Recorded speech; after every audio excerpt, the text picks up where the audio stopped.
You are currently on the school board. I am. And have been for how long? 8 years, 2 terms. And so this will be the third time you're running. Correct. And you have a long history with PHM before that. And I asked the same question of Art. I was like, you know, you could be living the good life, retired. Why are you running? And now you, especially for a third term. Well, I'm running for a third term because we have a lot of things I'd like to see through to the completion. A lot of our building projects, especially the field house. And I'd also like to make sure that you know, we continue our work with building and grounds to make sure that those things are upgraded the way we've planned, and doing all those things and all those major expenditures while keeping our tax base low. So I think that if you look back in the history of, you know, PHM, we're able to do a lot without, you know, raising the tax base. So I think, you know, you should do a special on that to see how they're able to do that. And yeah, I've asked other candidates the same question. You know, Dr. Thacker, as well as the board, has talked about for several years that the tax rate has remained the same. Correct.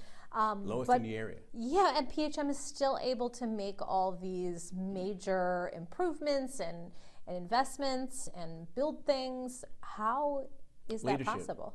Leadership, by far. I mean, Dr. Thacker's done a great job in this area. I mean, you know, he is able to bring in the people who have the knowledge and the ability to do these things. I mean, I can't say that I can speak to the financial area there, but all I know is the results have been great.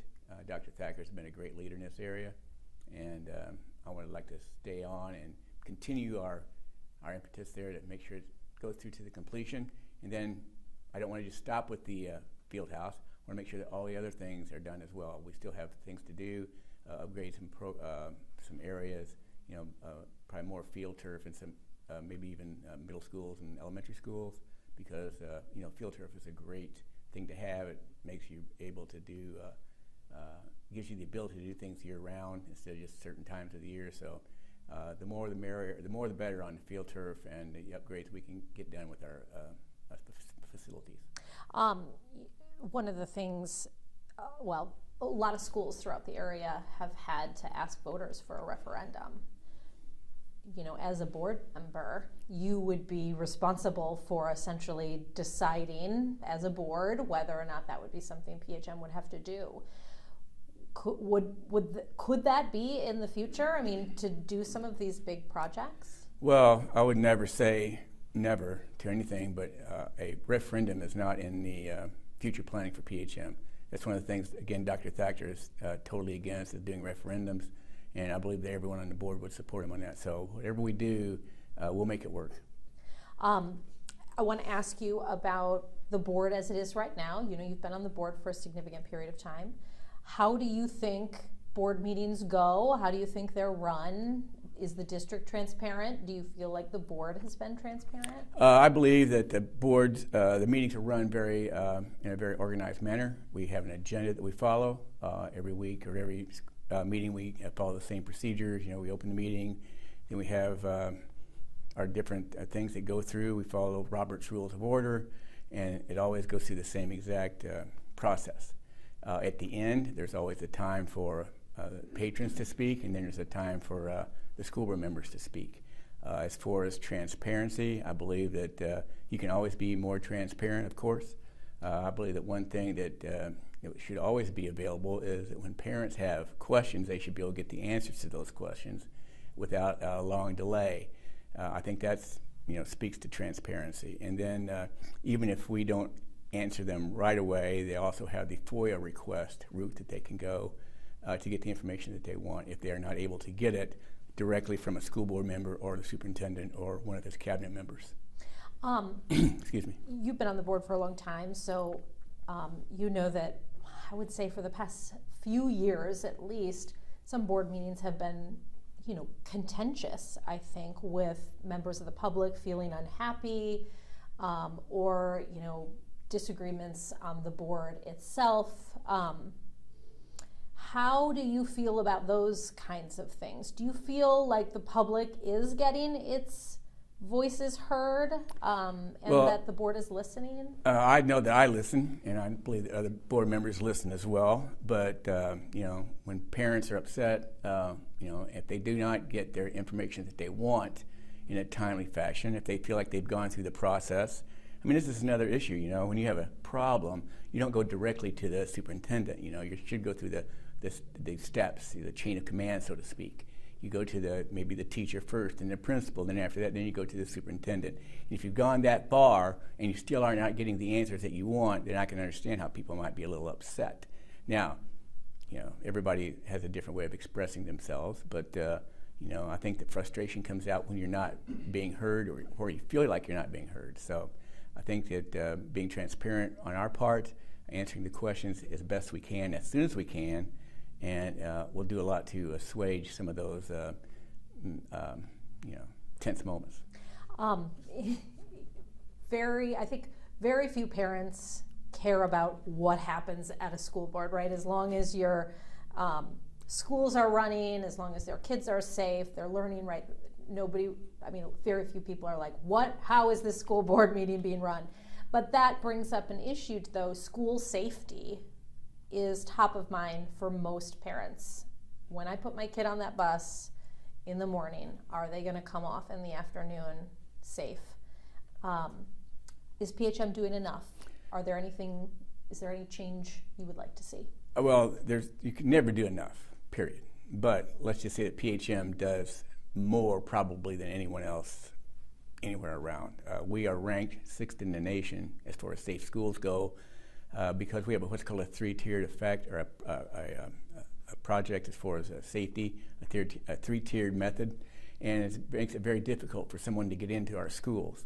So as far as that goes, from the outside, like school shooters and things like that, I believe we do a great job there. As far as their day-to-day, where they feel safe in the classroom, that means a lot of things. Are they being bullied? Are they being accepted? Are they hungry, and are they getting food? So when a student comes in the doors at Penn High School or any school in our system, if they're hungry, they should be able to get food. We have free breakfast. We have free meals for our kids. If they need counseling, the counselors work daily, and they work diligently to make sure that every kid gets the nurturing and counseling that they need. No kid is thrown by the wayside, so to speak. We try to include everybody. And then when it comes to teachers and administrators, they should make sure that students are treated with respect, because, or make sure that kids feel accepted. These are all things that kids need. But then on the same token, then students need, when they come to school, they need to project also the fact that, we're here to learn. We are respectful to our teachers. We are respectful to each other. We're not going to bully anyone. So I think if we have that combination of teachers and administrators working to make sure kids are safe, and then we have that same reciprocity from our students, giving forth, bringing something to the table as well. The triangle of success has three areas, and students is one of those areas. And I think that students should bring a good attitude and a willingness to learn, and a desire to be nice to other people, and have a reciprocity between how you treat each other. And I think all that works together, and that provides a great environment for a safe school, great learning, and kids are going to have a lot of fun at our school. Speaking of learning, the legislature passed a law in the spring that says kids who don't pass the I-read exam in 3rd grade are at risk of being retained and staying and held back in 3rd grade. What do you think of that law? And as a board member, you'll help set policies and stuff. How should PHM implement that? Should they be holding kids back? PHM has had great I-read scores, but there's still a percentage of kids who aren't passing. How should the district handle that? Well, that's a tough question, because no one wants to be held back. But on the same token, if students are not at 3rd grade reading level, and you just keep sending them on, when are they going to get caught up? So PHM does a great job with remediation. PHM does a great job with what we call our interventionists. We have full-time, these are full-time teachers, and we have them on staff full-time to work with students to help them with the reading, with the making up the lost learning from the COVID years. So we're doing a great job along that area. I know that the iLearn test scores were a little low compared to what we had before, but as I was talking to Dr. Heather Short last night, one of the reasons for that we feel is that the type of questions that were, it changed. The test changed. It went from just a regurgitate answers that you knew to more of a higher level thinking skill type question. So that was the big part that probably caused the scores to be so low in the first place. Are you talking about like the difference between iStep and exactly, iLearn? like we had like 100%, and then we go to 61% or something right. like that. Yeah. So that I believe that's the problem there. But we're working on and bringing that up. And again, we are very cognizant of the fact that our scores need to be at a certain level. And even though our scores weren't what we wanted them to be, they were still a lot better than most people's, if you compare us to the rest of the state. Yeah, and that was my next question is iLearn. Yes, compared to the rest of the state, PHM has, higher. But statewide, it appears to me at least that ELA and math scores on the iLearn are so low. I think it's like statewide only 40% right. of kids who are proficient or above proficient in both ELA and math. And that is very concerning. Yeah, and I know that PHM is participating in the iLearn redesign pilot this year. Right. Is there anything maybe on the math side that PHM should be emphasizing doing more of to bring those scores up? Well, I can't really speak to that for that exact. I know what we're doing, but I don't know exactly how the math is going to work on that. But we had the #1 calculus student in the world last year, so I think we probably can figure out how to do some stuff with math, yes. We should ask him. Ask him, yeah. Curriculum brings up a next point. WSBT covered this story with you a year or a year and a half ago, I can't remember exactly. CRT, there are still some people who believe that CRT is being taught in the schools, in PHM schools. What are your thoughts? Do you think that teachers are teaching that, and how can parents know for sure? What's your stand on that? I do not believe that anyone in their right mind would try to teach CRT as a class, because in fact I have it right here if you want to take a look. The memo from a couple years ago, 2001 actually. Mm-hmm. I can show it to you. I still have it. I think I do. Here it is. But that memo. This is a memo that was put out, if you want to take a look at it, by the IDOE in August of 2021. And it says that there'll be no CRT and they will not support it in any way. If you look at those, there's 4 little sentences right there kind of in the middle that tells you how they design it or how they define it and what they will, they think CRT. Now, so as you remember, when we did our little expose a couple years ago, it was decided by, I won't mention any names, but it was decided by some people that the memo from the IDOE was vague, repetitive, and totally unnecessary. Now, I don't know how that person came up with that particular definition, but I know that he didn't check with the IDOE to find out why they would put out a vague, repetitive, and totally unnecessary memo. So, but that's what we're stuck with. And I tried to get the board to, as you remember, I tried to get the board to at least just address it. Let's put it out there.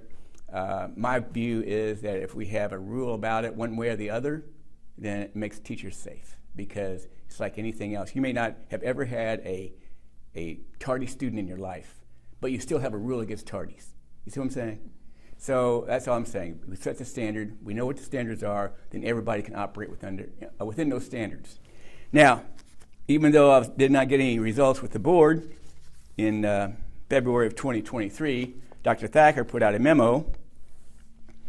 Let's see, here it is. It says, we have asked principals to share this memo from the IDOE in their S'mores newsletter to all PHM families this week, and with their header statement.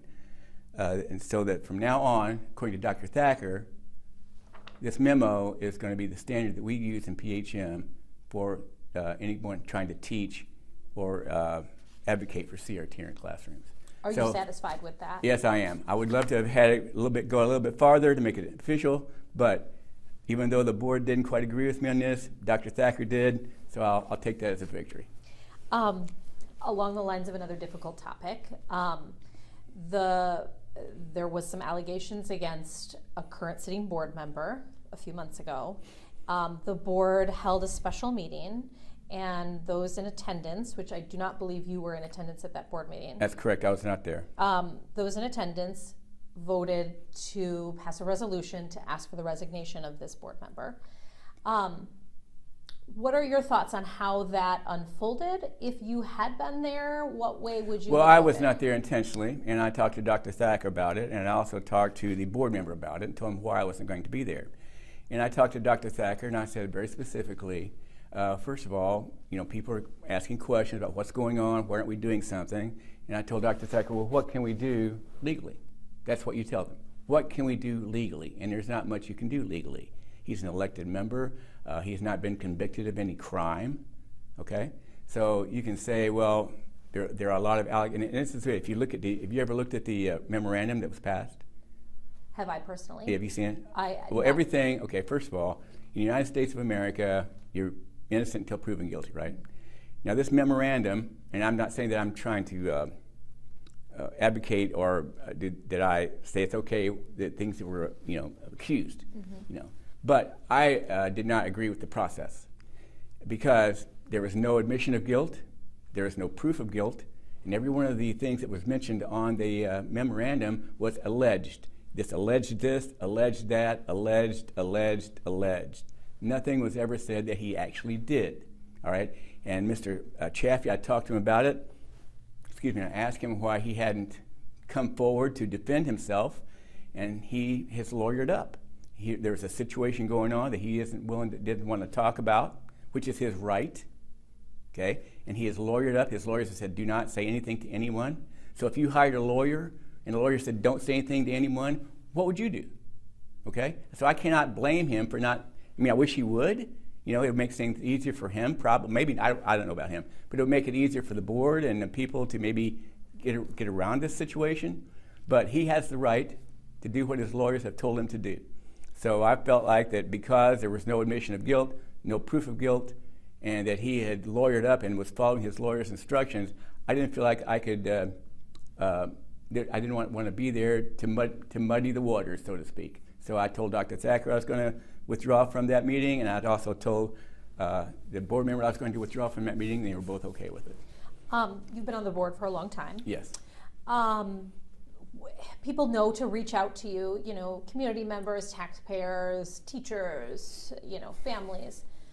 What is the most common concern, the most common question that you hear, and how do you usually go about it? I get a lot of complaints and questions about people who are coming in to do in-service or professional development. There's a lot of, sometimes if you do research on the people coming in, they have maybe histories that are not conducive to what these people agree with. Some people come in and they have a very liberal, or maybe they've agree with CRT, or maybe they've done other seminars or whatever, books, or they agree with maybe some of the stuff that are not accepted as far as maybe some of the gender processes and this sort of thing. So I get a lot of complaints about that. So why are we bringing people in like that to give us a professional development? And you're talking professional development, meaning the people who are coming to train and teach help teachers how to teach, right? Yeah. Exactly. And then I get a lot of other complaints about discipline. Discipline in the hallways, discipline in classrooms. I get those from teachers and parents and kids. And we try to go through the process. I said, well, like I said before, if you have a problem, talk to the teacher first, and then talk to the administrator after that. And then if you're not getting any success, then bring it forward a little bit more. But I can't really do anything on a one-on-one basis. I can try to talk the issue. I can bring up discipline issues in our meetings and stuff. But if we do not have any support from other board members or whatever, it's hard to make any changes. So a lot of people complain about things that are happening, but it is what it is. Yeah.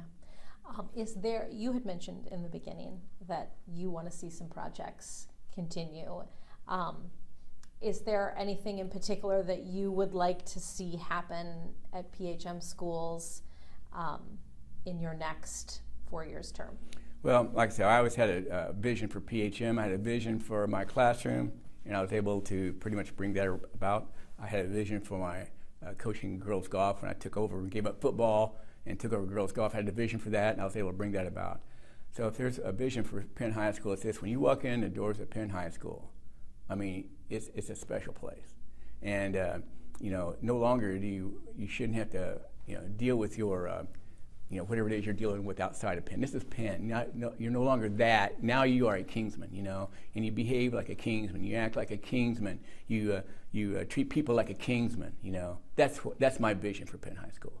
So that's the kind of attitude, that's the kind of atmosphere we have of success, respect, people doing things for each other, people supporting each other, and making your experience during the day and all of our activities we have, everything you do, that you're proud to be a Penn Kingsman.